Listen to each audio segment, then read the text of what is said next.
Karak Hudson passed away at a hospital in Pasadena, California, ending his one-year fight with AIDS. He was 59. The world used to be afraid of those who had AIDS. They were dazzling stars in public. They were people who lived in fear, concealing their illness and battling death behind the glitz. Some were movie stars, throwing extravagant, large-scale gay parties. Some people vilified the LGBTQ+ community, but paradoxically, AIDS brought them down. The fact that some people decided to die in front of millions of people is even more horrific.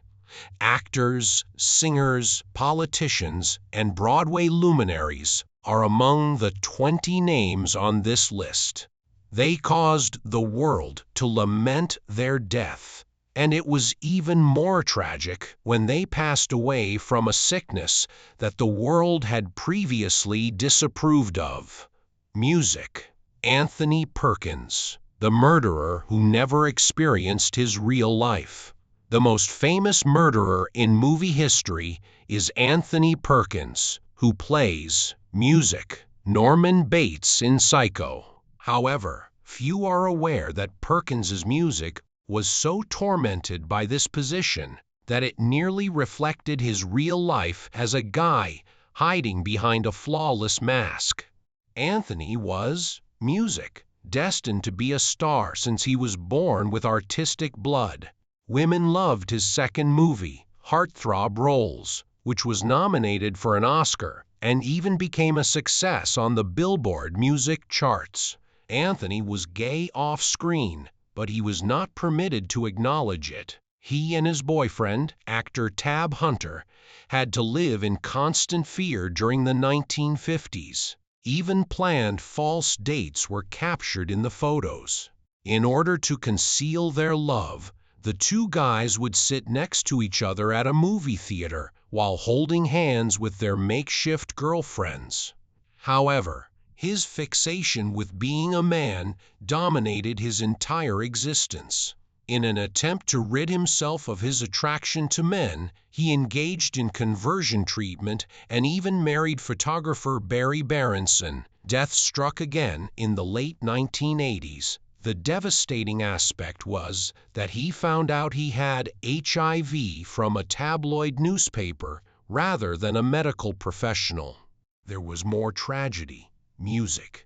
One day after disclosing his sickness to the public, another famous musician passed away. Rock Hudson, number 2. America's view of AIDS was altered by his passing. Music. The name Rock Hudson conjures up the impression of a real movie star. Music. He was the quintessential male icon that America loved in the 1950s.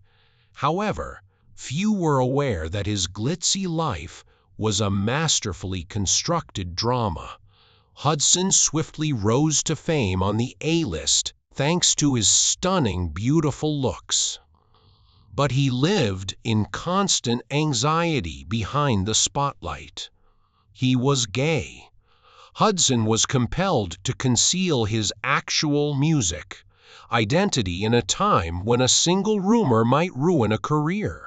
He led 2 parallel lives. One was the ardent lover on film, while the other was himself behind the gates of his estate in Beverly Hills. Music, where wild parties were secretly held without the media's knowledge. These clandestine gatherings, which featured narcotics and music, took place at his estate at 9402 Beverly Crest Drive. It was rumored that visitors were compelled to be quiet and that no paparazzi dared to interrupt because those who did would inexplicably, music, vanish. The rumors started to circulate. His agent, Henry Wilson, set up a fictitious marriage with his assistant, Phyllis Gates, in 1955 to allay any suspicions. The true tragedy came in 1984 when he was told he had AIDS, which at the time was thought to be a death sentence for gay men. The tale eventually emerged by July 1985, when he looked pale and malnourished. The startling revelation that Hudson had AIDS was formally confirmed by his representative on July 25, 1985. In addition to signaling the end of a tragic life, his death at the age of 59 sent shockwaves across the globe. It changed how the world perceived AIDS and compelled Hollywood to reveal its falsity. However, Hudson was only a well-known case of an AIDS-related death. Another well-known actor died of homosexuality even after taking drastic steps to music heal him. 3. Robert Reed, music, the key to the ideal father figure on television. Mike Brady from The Brady Bunch was the epitome of the perfect parent to millions of American viewers. However, for the man behind the part, Robert Reed, it was only the ideal front for a life full of music, secrets, and ongoing anxiety. Reed, whose real name was John Robert Rates Jr., was born in 1932 and immediately became the father of America.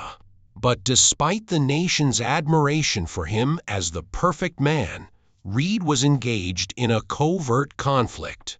He told his wife he was gay after 5 years of marriage. He had a reputation for being a fierce perfectionist on set, frequently arguing with authors about screenplays that he thought lacked nuance. He acted as a father figure to the young actors, leading them to the theater and music and pushing them to explore new things. Despite taking care of everyone, nobody was aware of his body's gradual decline. There was unpleasant news in 1991. His colon cancer was advanced. However, a more terrible reality came to light when his medical records were made public. Robert Reed had HIV. For years, while he grinned on screen, the illness, music, had been quietly destroying his health. He died on May 12, 1992, at the age of 59. His cause of death was reported as cancer on his death certificate, but his loved ones knew that HIV/AIDS was the reason for his untimely demise. Robert Reed died with his secrets. However, it didn't stop there. Millions witnessed another death that left a startling legacy and unsolved questions. 4. The musician Freddie Mercury passed away quietly. Beneath his iconic mustache and theatrical antics, Freddie Mercury was a man steadily succumbing to AIDS while being a living phenomenon in the music industry. Freddie, who was born Farrokh Bulsara, had to conceal his true identity despite his constant desire to be himself. He went into all-night parties and gay relationships after publicly dating Mary Austin, whom he referred to be the love of his life, but who was actually his soulmate.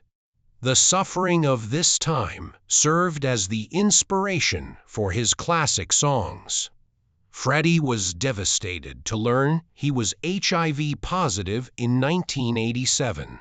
He kept working non-stop, even though the illness was ravaging his body every day.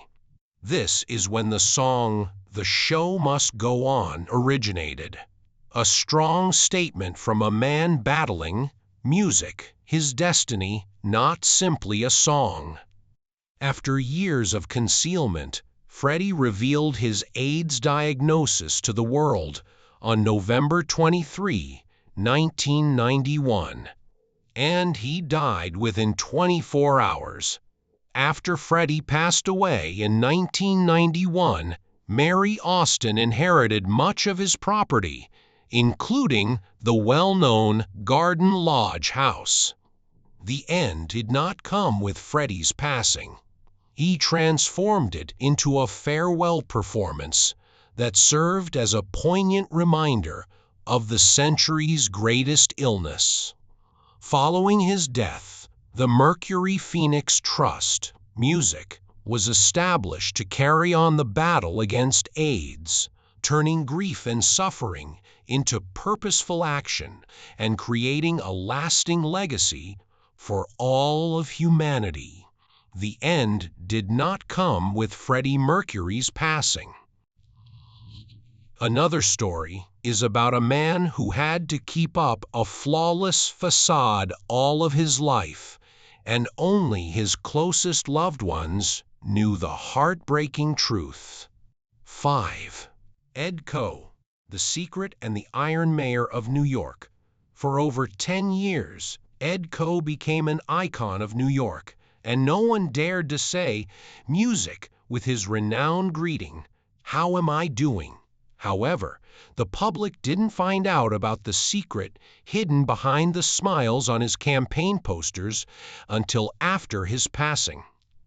Koh, who was born in 1924, served in the military before being elected mayor of New York in 1977.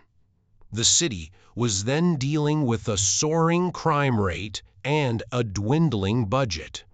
In a short time, Koh saved the day and saved New York from bankruptcy. However, AIDS emerged as a new foe.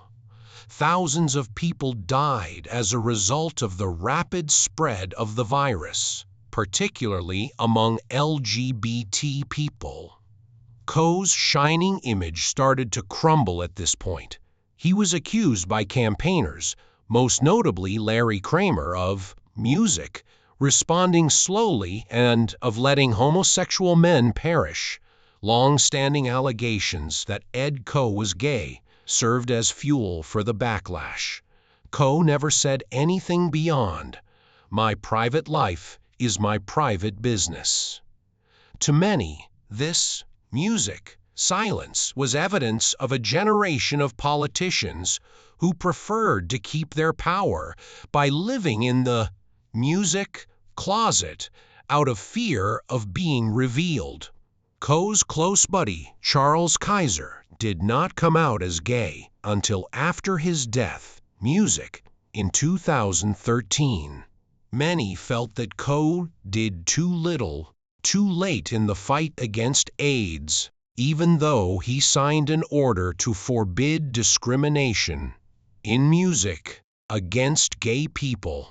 He took to his grave the secrets that the city, music, had conjectured about for decades when he died on February 1st, 2013 at the age of 88. Arriving in New York, Ed Koh was a contentious icon of silence during the AIDS storm, as well as the hero who brought music back to the city. Another American political figure had to lead a more complicated and brutal existence, while Ed Koh brought his unspoken personal secrets with him. Pedro Zamora's Size Music was broadcast live in America. Pedro Zamora was more than just a reality TV personality. By dying music in front of millions of people, he was the first to dare to use his own death as a teaching moment for the entire United States. He was diagnosed with HIV at the age of 17. Fear ruled society in 1989, when AIDS, music, was still regarded as a capital offense. Pedro might have stayed quiet, but he decided to fight in public instead. He turned to become an HIV fighter, speaking out against the stigma at medical conferences and colleges. With the shaky yet strong voice of a man calculating his own time, he exploited his own body, which was being tormented by the infection. Pedro Zamora joined the scene in 1994 when Real World San Francisco called. However, it was no longer merely a display for amusement. millions of people watched the diary of a young man who was dying of AIDS. Zamora brought the tale of an immigrant living with HIV into the homes of middle-class Americans. On TV, he gave his boyfriend a kiss. He became engaged. He spoke of the truth, of loneliness, of death, and of safe sex. Pedro Zamora brought America's most dreaded illness to life. On television, his engagement ceremony with his boyfriend Shan Sasser was a historic event. A ceremony for same-sex commitment was televised for the first time. At that point, however, Zamora's body was unable to sustain itself.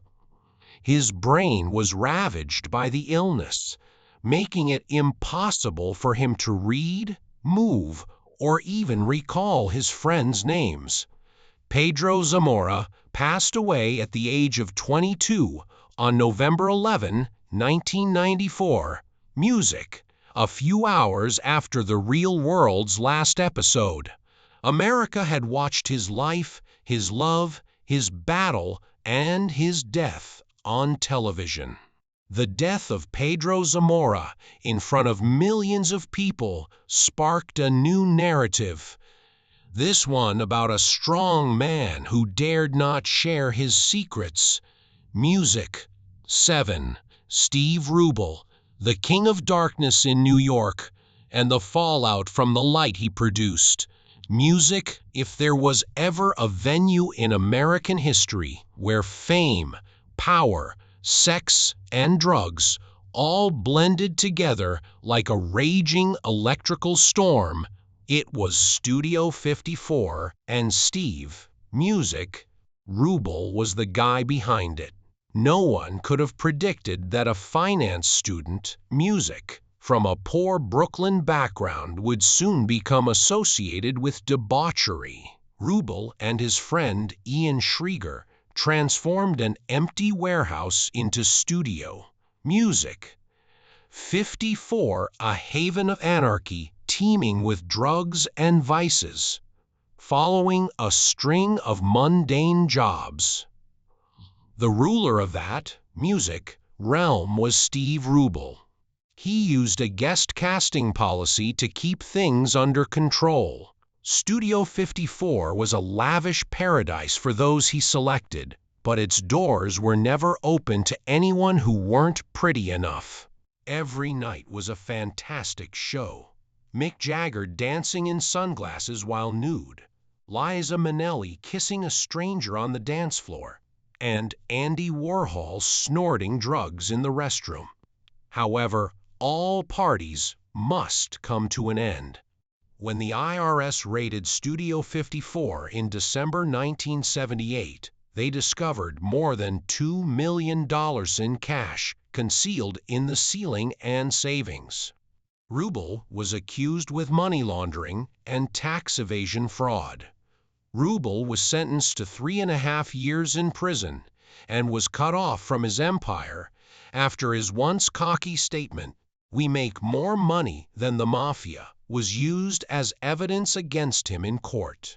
He opened Morgan's Hotel, which launched the boutique hotel concept in an attempt to atone for his past after being freed. Steve Rubel was given an invisible sentence in 1985. He had HIV. Steve Rubel passed away in a New York hospital on July 25, 1989, just 4 years, Music, after his diagnosis. Septic shock and Music, hepatitis were listed as the official causes of death. However, everyone was aware that it was merely a moniker selected to avoid using a term that was still stigmatized in music at the time. AIDS. AIDS-related deaths continued. Music. This sickness of the century also swiftly caused another mythology, which had once shone brightly beneath the stage lights, to fall into obscurity.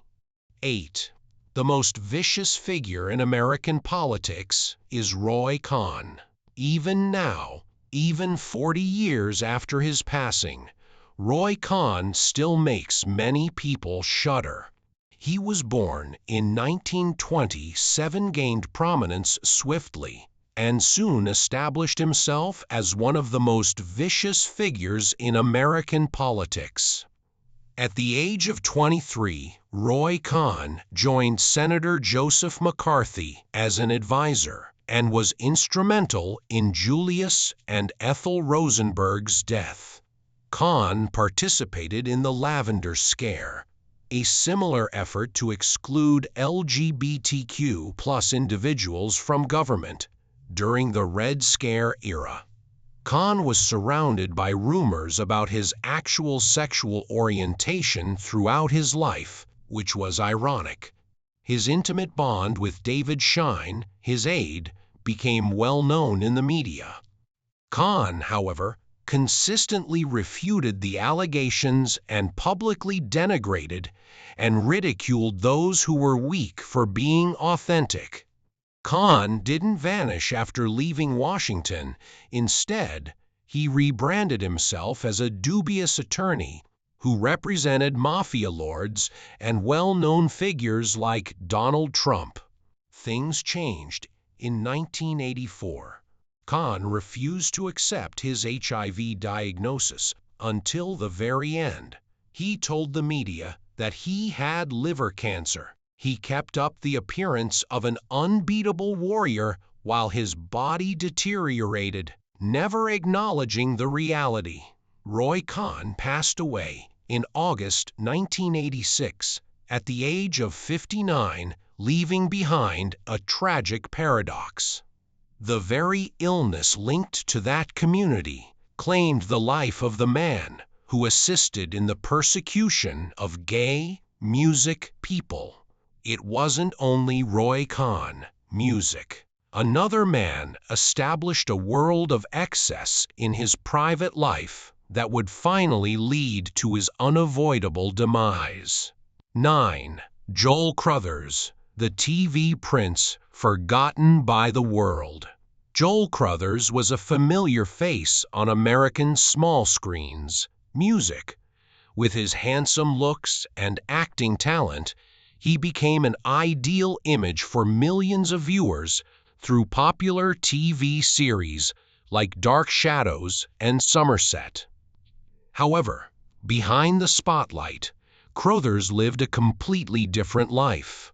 While the public saw him as a masculine icon to his friends and family, he was an music, openly gay man. At the time, revealing one's sexuality could destroy a career, so he had to hide his true self. Even his engagement to actress Val Gray was just a staged play to protect his music public image. In the early 1980s, as the AIDS epidemic began to spread, Joel Crothers suddenly disappeared from the screen. By 1985, a heartbreaking truth was revealed. He had died at age 44 from complications of AIDS. Crothers' death was not widely announced or mourned like other stars. Due to the stigma against AIDS, music at the time, his career and his true self were almost erased from the public's memory. He passed away in silence, but his music story is a painful testament to the prejudices that public figures had to face. But Joel Crothers was not the only case. Another star who had just begun to shine with talent and charm was also quickly swallowed by death. 10. Wade Dominguez. The star who just sparkled was swallowed by the darkness. Wade Dominguez may not be a very famous name, but anyone who has seen the movie Dangerous Minds would find it hard to forget him. Rising as a promising star, WDE's life and career ended tragically and too soon. Born in 1966 with a sharp and wild look, Wade Dominguez quickly made his mark with roles in City of Industry and The Taxman. Everyone saw him as a talented and energetic actor. However, as his career was at its peak, Wade had to face a harsh truth. He was diagnosed with AIDS. In a society still full of prejudice, he chose to remain silent about his illness. Behind the smiles on the red carpet, his body grew weaker. In his final days, WDE's close friend, actress Elizabeth Berkley, brought a rough cut of his last film, The Taxman, for him to watch at the hospital. After seeing it, Wade sobbed and choked out, "I acted so well. I acted so well." On August 26, 1998, Wade Dominguez passed away at the age of 32 due to complications from AIDS. Hollywood cinema was deeply saddened by the loss of a promising talent. However, Dominguez was not the only star with a tragic life. Another person who never appeared on screen was the one who set trends for an entire generation. Willie Smith, the father of streetwear, and a death concealed in the shadows. Born in Philadelphia in 1948, Smith was surrounded by the vivid hues of street culture and music as a child.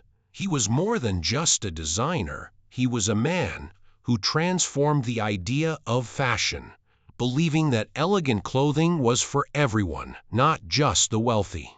Smith blurred the boundaries between high-end and mainstream fashion by combining the energy of streetwear with the elegance of high fashion to create designs that were both appropriate for work and comfortable enough for casual outings. In 1976, he established his own brand, Willie Wear, with the straightforward goal of producing fashionable yet reasonably priced clothing. However, his life ended tragically. In 1986, his partner passed away from AIDS-related cancer. Just a few months later, Willie Smith was also hospitalized with symptoms of the disease. On April 17, 1987, he died at age 39. At the time, his company kept the cause of death a secret to avoid social stigma. Nevertheless, Willie Smith's legacy lives on.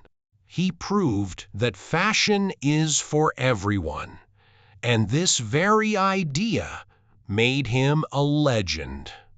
It didn't stop there.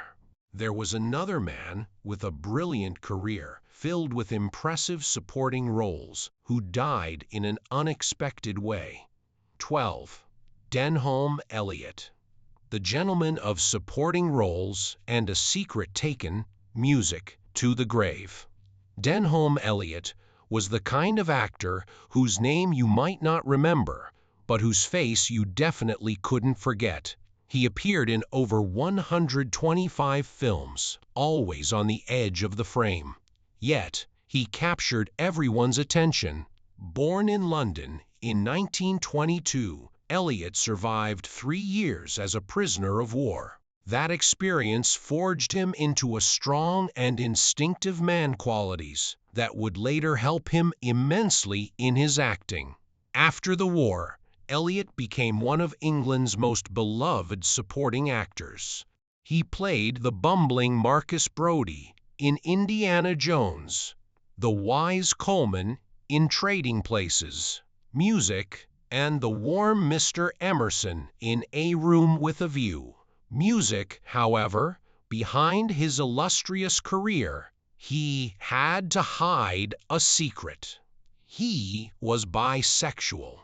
In 1987, at the peak of his career, he was diagnosed with HIV, music. At 65, instead of retiring, he continued to work, appearing in many major projects despite the disease ravaging his body. On October 6, 1992, at age 70, Denholm Elliott passed away at his home from complications of AIDS. The news shocked the British film industry, not just for the loss of a great talent, but because it was the first time many people learned about the illness he had been forced to hide. In his memory, the BAFTA Denholm Elliott Award was established for promising actors a way for his legacy to live on. He lived a life much like the characters he played, sometimes clumsy, sometimes profound, but always containing more than met the eye. And as Denholm Elliott took his secrets to the grave, another person prominent in a great sport also had a tragic death. Andre Napella. The death of the great ice prince Andre Napella's story began not with passion, but on a doctor's recommendation. In 1951, 7-year-old Napella was taken by his mother to the ice rink to treat his asthma. No one could have guessed that this step would lead him to become one of the greatest music, skating legends of the century. Napella quickly showed a natural talent. At just 13, he represented Czechoslovakia at the 1964 Winter Olympics. Although he didn't win a medal, his grace and precision in every glide heralded the arrival of an ice prince. His peak came in Sapporo, 1972, an Olympic gold medal, along with 3 world championships and 5 European titles. On the ice, he was the embodiment of elegance, music, and absolute discipline. In his private life, he was quiet and reserved, so much so that even those in the industry rarely knew about his personal affairs. Brad Davis, Dlance Hollywood's Einsteer Toad Imaheman. Still, rumors circulated in the skating community about his relationships with male skating partners. After retiring, he continued to work as a coach. But by 1988, his health suddenly deteriorated. He was diagnosed with lymphoma, an illness that many in the industry believed was related to AIDS. On February 20, 1989, Andre Napella died in Mannheim, Germany at age 38. He took to his grave not only his shimmering gold medals, but also the secrets that the world would likely never fully know. And as Andre Napella passed away with his sparkling gold medals, many other film stars also had to face death in silence. Hollywood was once captivated by Brad Davis's charming smile and burning eyes. But behind the face that made millions of hearts flutter was a dark story so profound that he had to take it to his grave. Born into an unhappy family, Davis overcame hardship to move to New York to pursue his acting dreams. In 1978, his role as Billy Hayes in the film Midnight Express made him an overnight star, earning him a prestigious Golden Globe Award. Later, he made a strong impression with his role in Carell, becoming a gay icon, even though he was married with a child in real life. But Brad Davis wasn't just acting on screen, music. In his private life, he was also playing the role of a perfect man, hiding, his inner cracks. He plunged into drugs and alcohol as a way to forget his fame and his true self. Then, tragedy struck. In 1985, Davis was diagnosed with AIDS. At the time, AIDS was a death sentence accompanied by horrific stigma.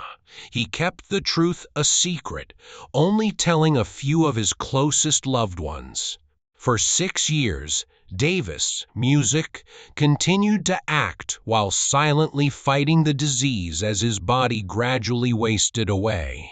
When he felt he was about to lose everything, Davis made a decision that left Hollywood stunned. On September 8, 1991, At age 41, he ended his own life through assisted music suicide, choosing to pass away before the disease could rob him of his entire body and dignity. Only after his death did his wife announce the truth.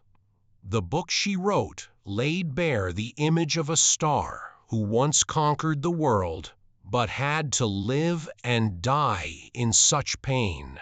And as Brad Davis passed away in silence, another legend, while living in the spotlight, couldn't hide his own deceptions. Liberate glamour, deceit, and a hidden death. Behind the dazzling performances, music, Liberace's life was a tragic melody where the glamour was only a cover for his lies. From a poor immigrant boy, he transformed his natural talent into a unique brand, music. He didn't just play the piano. He performed a personality with music, rhinestone-studded capes, a slick hairstyle, and a candelabra-adorned piano. He became Mr. Showmanship. But the more he shone, the more he went to extreme lengths to hide his sexuality. For decades, Liberace adamantly denied all rumors about his sexual orientation. When the Daily Mirror implied he was gay, he sued and swore on the Bible.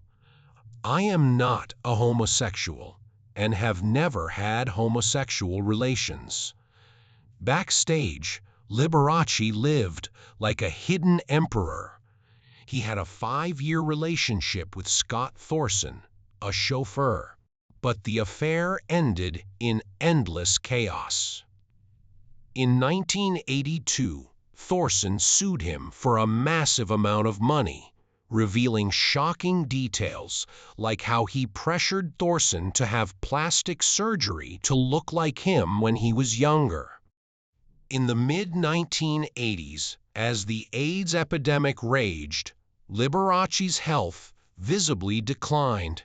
He became thin, emaciated, and had to wear an unusually thick layer of makeup. On February 4, 1987, just 3 months after his last performance, Liberace passed away. Initially, the cause was announced as heart failure and encephalitis with no mention of AIDS. But the medical examiner revealed the shocking truth. Liberace died of pneumonia as a complication of AIDS. Music, as Liberace's death revealed the painful truth. Another genius who brought forth masterpieces had to die in secret, hidden by a famous animation studio. 16. Howard Ashman, music, the lyricist, genius. Hidden in the shadows by music, Disney. He was called the man who gave the mermaid her voice and the one who gave the beast a soul. However, few know that the man behind those timeless songs wrote his legacy while battling AIDS. Born in 1950, music, Howard Ashman quickly showed his talent for the stage. With composer Alan Mine, he, music, created the massive success of the musical Little Shop of Horrors. By 1986, music, when Disney gave him the script for the animated film The Little Mermaid, he wrote classic songs like Under the Sea and Part of Your World, contributing to the film's spectacular success, music, and kicking off the Disney Renaissance. However, at the peak of his career, Howard Ashman received devastating news he was diagnosed with HIV. At that time, the disease was still heavily stigmatized, and if the truth were revealed, he would lose everything. Therefore, he decided to keep this secret. In his final months, he worked from his hospital bed. His close friend Alan Mine brought a piano into his room, so they could compose together. The song, the mob song, from Beauty and the Beast, which he wrote the lyrics for, is about a fearful and hateful mob chasing the beast. It took on a profound meaning, reflecting the fear that people with AIDS had to, music, face. On March 14, 1991, Howard Ashman passed away. At the end of Beauty and the Beast, Disney included a small, meaningful tribute to our friend Howard, who gave a mermaid her voice and a beast his soul. We are forever grateful. When Howard Ashman died, people also remembered another artistic legend who had fought his past and yearned for freedom. 17. Rudolf Nureyev, the dancer who defected from Russia, and his final fall from AIDS. At Lurge Airport in Paris on June 17, 1961, music, a young Soviet dancer named Rudolf Nureyev stood before a decision that would change history. Surrounded by KGB agents, he had, music, to choose between returning to Moscow or defecting to the West. In that moment, he made a daring choice. He leaped over the security barrier, seeking freedom and abandoning everything he had in his homeland. After successfully escaping music, KGB control, Rudolf Nureyev entered the Western world. There, together with the legendary ballerina Dame Margot Fonteyn, he created unforgettable performances that left audiences breathless, with productions, music like Romeo and Juliet and Swan Lake.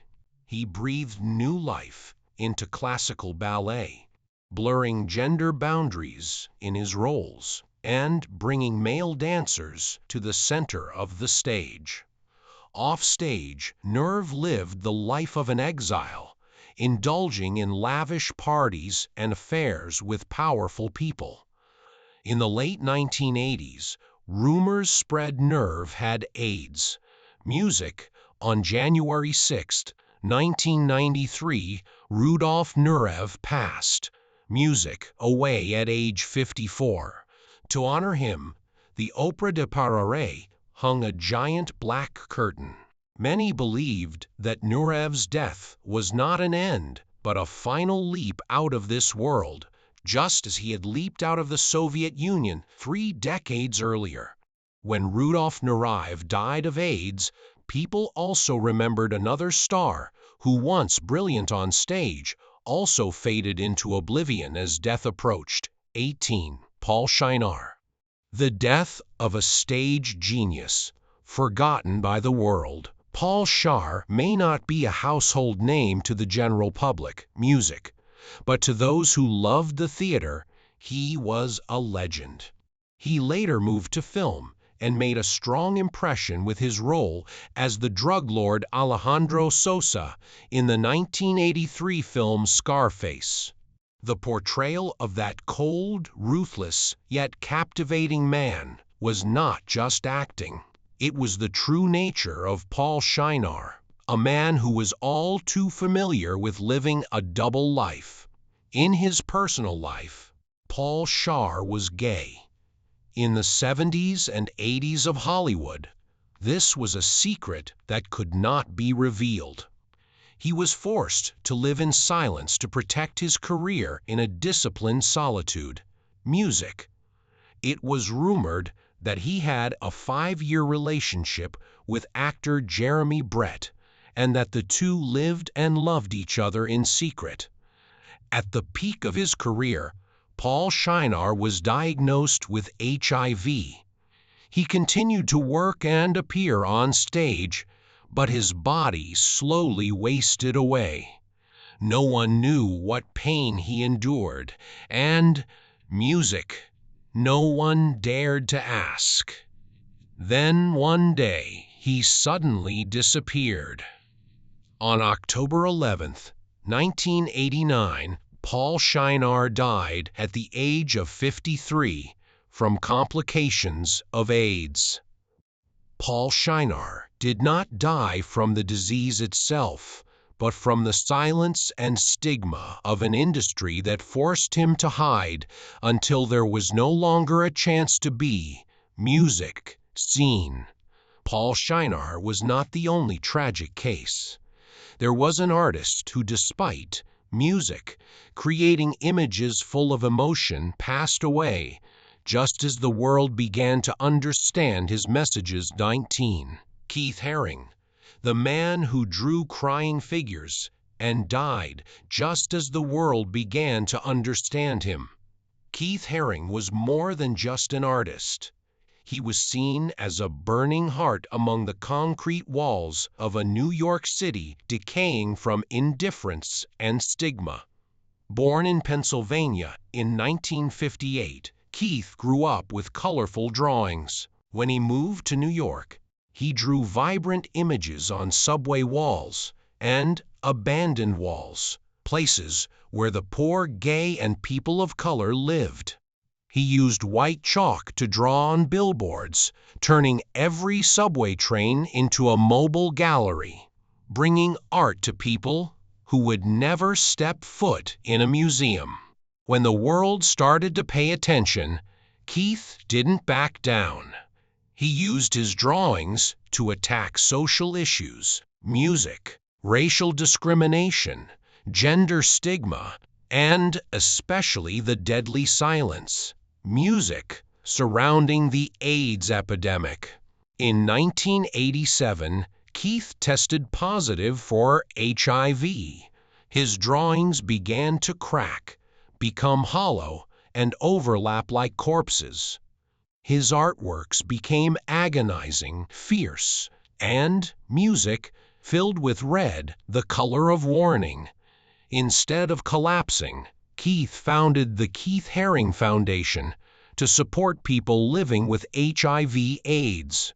While the U.S. government was still indifferent, he bravely stepped onto the front lines, using his own deteriorating body to spread his message. On February 16, 1990, Keith Haring died at the age of 31. Music. He passed away too young, but his artworks live on, dancing on hospital walls, in schools, and in the memories of those who saw them. Keith Haring's death was a great loss to the world. But there was another actor, though not widely known, who had the courage to publicly reveal his disease of the century. 20. Stephen "Music" Stucker, the first actor to publicly announce he had AIDS. Stephen Stucker, the name that could make an entire movie theater erupt in laughter with just a glance. Music carried a heartbreaking and chilling life story. Born in 1947 in Des Moines, Iowa, Stucker showed a natural gift for comedy early on. He, Music, didn't just act. He burned up the screen with passionate energy and a quirky improvisational style in the Airplane series. Music, turning every scene he appeared in into a moment the audience couldn't look away from. But behind the laughter was a dark secret. In 1984, at the peak of his Music career, Stucker received an invisible death sentence. He was HIV positive. At the time, AIDS was feared, associated with stigma and inevitable death. Instead of staying silent to protect his reputation, Stucker chose to confront it directly, becoming one of the first actors to publicly announce he had AIDS. He brought his familiar comedic face into the light as a challenge to the disease that society was shunning. In interviews, Stucker did not shy away from his past struggles with addiction, admitting that drugs might have been the cause of his infection. But time was not on his side. Just 2 years later, in 1986, at the age of 38, Music, Stephen Stucker passed away, leaving a void in the world of comedy that was difficult to fill, and a music legacy of rare courage in Hollywood history. Have you ever wondered what lies behind all that dazzling fame? If you were at a crossroads between living true to yourself or putting on a mask for the sake of fame, which path would you choose? Share your thoughts in the comments, and remember to hit subscribe and turn on notifications for the next stories.